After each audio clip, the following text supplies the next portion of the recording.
In previous modules, we discussed the oxidation breakdown of food molecules and how organisms acquire nutrients from their environment and process and utilize those nutrients.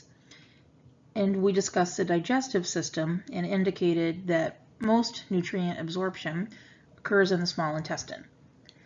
Now, in order for a multicellular organism to survive, sugars and other biological molecules have to reach every cell in the body, as does oxygen, because oxygen is needed to oxidize and break down the food molecules to obtain energy. And then carbon dioxide waste from cellular respiration has to be removed. So in order to accomplish the transport of those materials, the circulatory system plays a major role in animals, along with the respiratory system as well, which is involved with gas exchange. So animals must be able to transport materials throughout their body to get nutrients to all of their cells and oxygen, and again to remove waste like carbon dioxide and to get rid of that waste. Some animals have what's called an open circulatory system, which does not include a true blood type fluid. The fluid that they have is referred to as hemolymph, and it's similar to blood. What's different about open circulatory systems is that the fluid is not present in tubes such as arteries and veins, so the blood vessels. There is a heart that does pump the fluid around, but the vessels are open-ended and the fluid directly moves into the tissues and surrounds the cells. Once the fluid gets to the different tissue areas, the cells can pick up nutrients and get rid of waste using diffusion. Closed circulatory systems we would find in vertebrates and in other types of animals as well that are not vertebrates. So earthworms, squid, and octopuses also have closed circulatory systems. Excuse me. And in this case, the fluid is referred to as blood, and it is confined to the blood vessels, which include the arteries, veins, and capillaries. Arteries, we use the term artery to refer to any vessel that's carrying blood away from the heart. And people typically associate arterial blood as being red and carrying oxygen. And for the most part, this is true, but we'll find that it depends on where this blood is going and if it's going to, say, the lungs and back. So it's really better to think about arteries as carrying blood away from the heart and not necessarily associate that always with being either red or blue blood, which would be oxygenated versus less oxygenated blood. Veins, conversely, return blood to the heart. So venous return returns blood to the heart from other body parts. And then capillaries are the smallest vessels, and this is actually where the site of gas exchange occurs. This is where cells will pick up oxygen from oxygen-rich blood, and then they will offload or get rid of their carbon dioxide waste.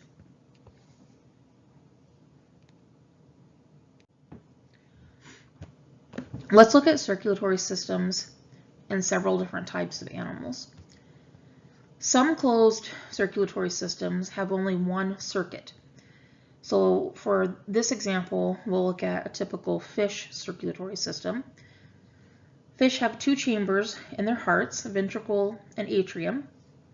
The ventricle pumps blood towards the gills, and in the gill region, there are capillaries, the small blood vessels, where oxygen will be picked up. So as water is passing across the gills, oxygen gets picked up and moved into the blood via diffusion. At this point, the blood is oxygen rich, so it's colored in red. So when the blood is colored red, we're saying that it has a decent amount of oxygen in it. So this oxygen-rich blood will travel throughout the fish's body, and as it passes through the various cells, the cells will take up the oxygen and use that to combust sugars or other fuel molecules like proteins, etc. The waste product from respiration is carbon dioxide. So as the blood continues to pass through the tissues, it becomes oxygen poor as the cells in the tissues use that oxygen up, and then it becomes enriched in carbon dioxide, which is the waste, and it returns to the atrium. It then gets pumped back into the ventricle and returns to the gills to pick up more oxygen and get rid of the carbon dioxide.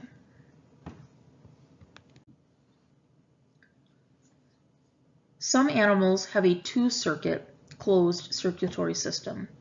In this example, we'll look at amphibians, such as frogs, and in their circuits, they have two different circuits, a systemic circuit, which delivers blood to the body. So systemic means pertaining to the body and its systems. And the pulmocutaneous circuit is pumping blood to the lungs and the skin. The pulmo means pertaining to lungs, and cutaneous is pertaining to the skin. So in this case, blood is pumped from the atrium, and these organisms have three-chambered hearts, and the right atrium will pump blood to the pulmocutaneous circuit, so to the skin and to the lungs, where the blood will pick up oxygen. That oxygenated blood will be passed back to the heart. It'll go back through the left atrium and then into the one ventricle chamber. And from that point, it will get pumped to the systemic circulation, where the oxygen-rich blood gets delivered to the cells and tissues. And then as those cells and tissues use up that oxygen, the oxygen-poor blood is pumped back to the heart. So it can go back to the pulmocutaneous circuit to pick up more oxygen.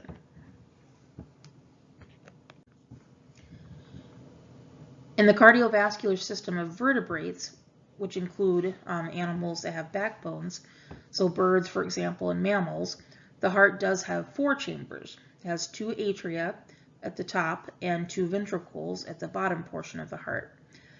And the right side of the heart is delivering blood to the lungs and back, so it's part of the pulmonary circuit. The left side of the heart is pumping blood to the body, so the systemic circuit. The right side of the heart is delivering blood that's oxygen poor to the lungs, where it will pick up oxygen. Then the left side of the heart is pumping blood that's oxygen rich to the rest of the body, so the cells and the tissues can pick up oxygen and use that oxygen for cellular respiration to break down sugars. So if we look at a typical pulmonary circuit in an organism that has both the pulmonary and systemic circuit, in an organism that has a four-chambered heart, the right side of the heart, again, is pumping the oxygen-poor blood to the lungs, where the blood will pick up oxygen and also get rid of CO2. Then that oxygen-rich blood is getting pumped back to the heart, and it's going to come back into the left atrium, and then it will move into the left ventricle. The blood will then go out through the aorta, which is a very large blood vessel, and it will be pumped to the rest of the body. And so the body, again, is the systemic circulation. As cells in various tissues use that oxygen so that they can break down their sugars, the blood becomes more oxygen poor and is returned back to the heart. It will go in through the right atrium, back into the right ventricle, and then it will return to the pulmonary circuit to pick up more oxygen, and the process continues. There are various blood vessels that are important in the pulmonary versus systemic circuit. In the pulmonary circuit, blood is pumped through the pulmonary arteries to the lungs. And in this case, the blood is oxygen poor, so it would actually appear to have a blue color, even though it is moving through arteries. The pulmonary arteries are delivering blood to the lungs, where it will pick up oxygen. So until the blood gets there, it's not going to be oxygen rich. Once the blood passes through the capillary beds in the lungs, it will pick up oxygen and it will return to the heart through the pulmonary veins, and it will return to the left atrium. The blood will then get pumped into the left ventricle, and it will go out through the aorta, which is the large vessel that leads into the systemic circuit. The systemic circuit will pump blood to the upper extremities and lower extremities, and then that blood returns through two large vessels, the superior vena cava, which returns blood from the head and neck and upper arms, and then the inferior vena cava, which is a large vein that returns blood from the lower extremities and lower portion of the body. So here we can see these vessels labeled, and we can follow the flow of oxygen-rich and oxygen-poor blood. So if we imagine that blood is returning to the heart via the superior and inferior vena cava, that blood is going to be oxygen-poor because it just arrived from the systemic circuit where the cells and tissues were picking up oxygen and using it to break down sugars. So this blood is going to get pumped out through the pulmonary arteries, and notice they're colored blue because the blood has not made it quite to the lungs yet. So the pulmonary arteries pump the blood or carry the blood to the lungs where it picks up oxygen. Then the pulmonary veins will return that blood, and notice how the pulmonary veins actually have a red color because the blood has picked up oxygen in the lungs. So now the pulmonary veins return the blood to the heart, to the left side of the heart, the left atrium. It will then go into the left ventricle and then out the aorta to the rest of the body. So that includes the upper portions of the body and the lower portions of the body. Then the cells again will pick up oxygen, use it to break down food molecules. So the oxygen-poor blood will return to the heart via the large veins, the superior and inferior vena cava. The pulmonary circuit again deals with blood that's going to the lungs and back. And as we mentioned, the pulmonary arteries are actually blue in color, or colored blue, to represent the fact that that blood is low in oxygen until it reaches the lungs, where oxygen is picked up and moved into the blood via diffusion. The blood that returns to the heart from the lungs goes through the pulmonary veins, which are colored red because they contain oxygen-rich blood. So remember again, the right side of the heart deals with pumping oxygen-poor blood. The left side of the heart is going to pump oxygen-rich blood. You can also see that the left side of the ventricle, the walls, the muscular walls that make up the left ventricle, they're much more developed than the muscular walls that make up the right ventricle. And this actually makes sense because the right ventricle is only pumping blood to the lungs and back, which is really not terribly far. Your heart is nestled right in between your lungs. The left side of the heart is pumping blood to the rest of the body. So that includes the head all the way up to, all the way down to the tips of your toes. So that blood actually has to be pumped under very high pressure. And so the left side of the ventricle is a much more well-developed muscle. Your heart is about the size of your clenched fist. Again, it does lie in between the lungs, so the right and left lungs are on either side of the heart, and it's just underneath the breastbone or sternum. And it is a double pump, so at the same time, the atria contract the right and left simultaneously, pumping blood into the right and left ventricles, and then the right and left ventricles pump simultaneously to pump blood to either the pulmonary or the systemic circuit. The heart does contain valves. There are valves between the atria and the ventricles, and between the ventricles and the large vessels exiting the heart. And this ensures that the blood always moves one direction.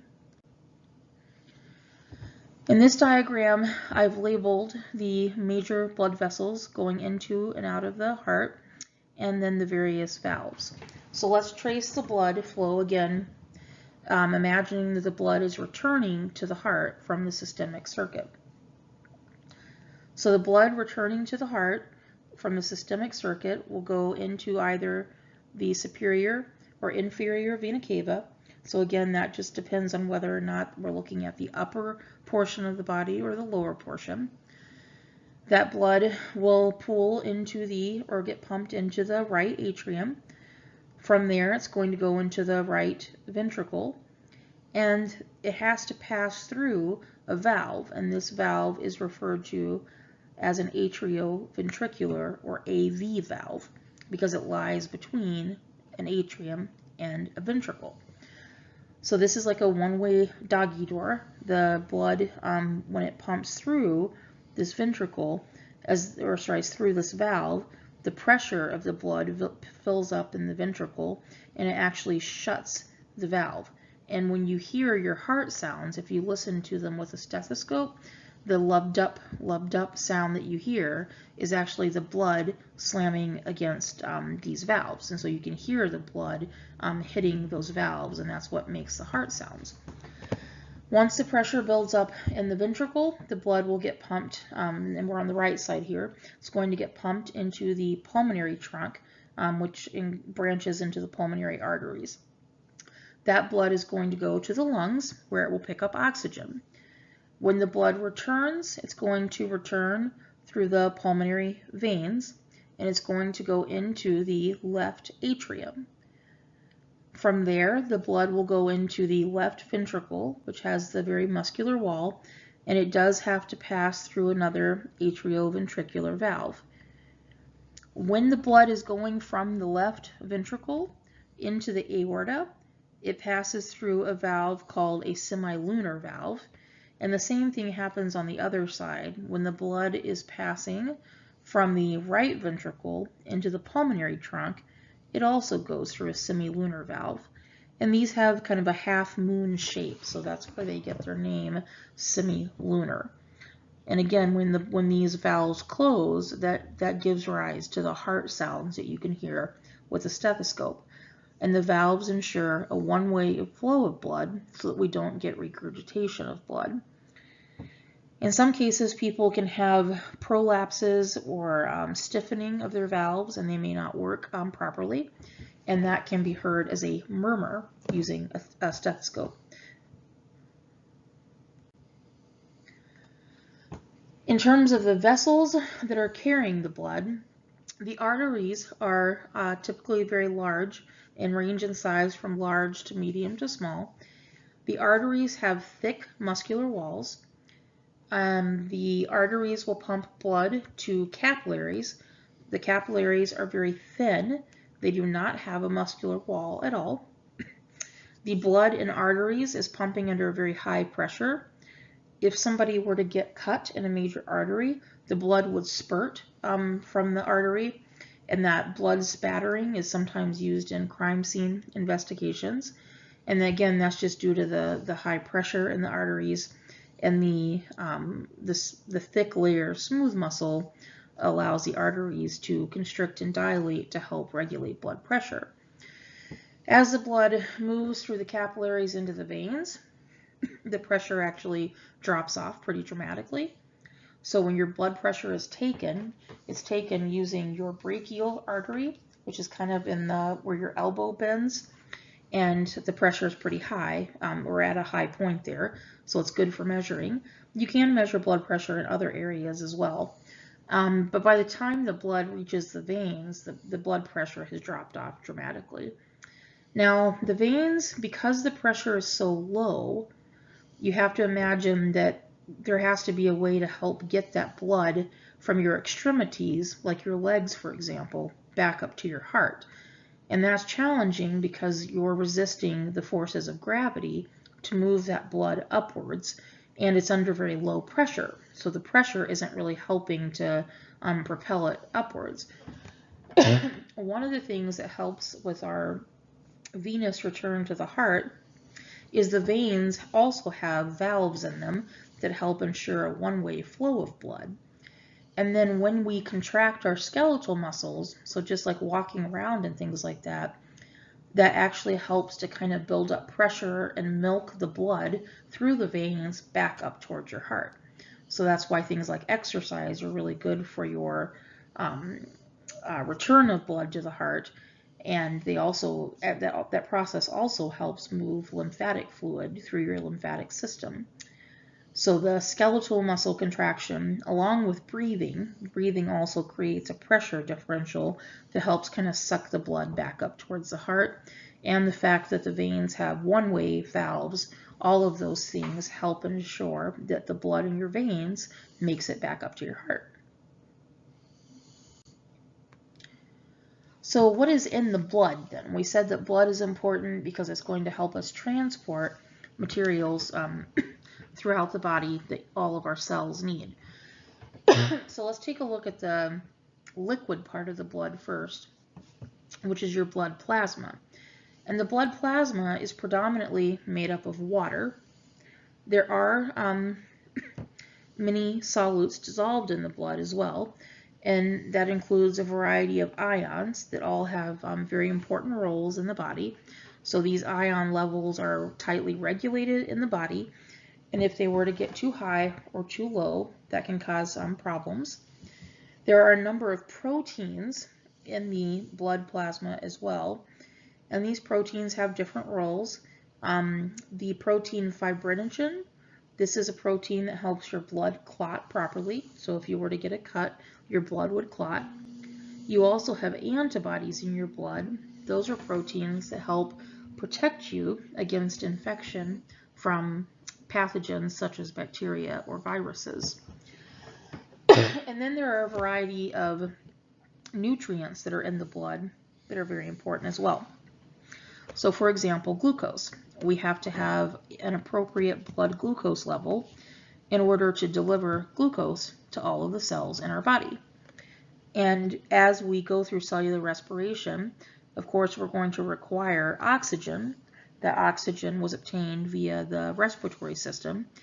And as we break down our food molecules, we will release carbon dioxide as waste. And so that carbon dioxide has to be transported in the blood back to the lungs where we can get rid of it. There are also many cell components within your blood. The most common one that people are probably used to thinking about are the red blood cells. The red blood cells make up most of the cells that are in your blood, and their predominant job is to transport oxygen and, to a smaller extent, to transport carbon dioxide. But red blood cells have oxygen, and when red blood cells are transported throughout your bloodstream, they deliver oxygen to all of the cells and tissues in your body.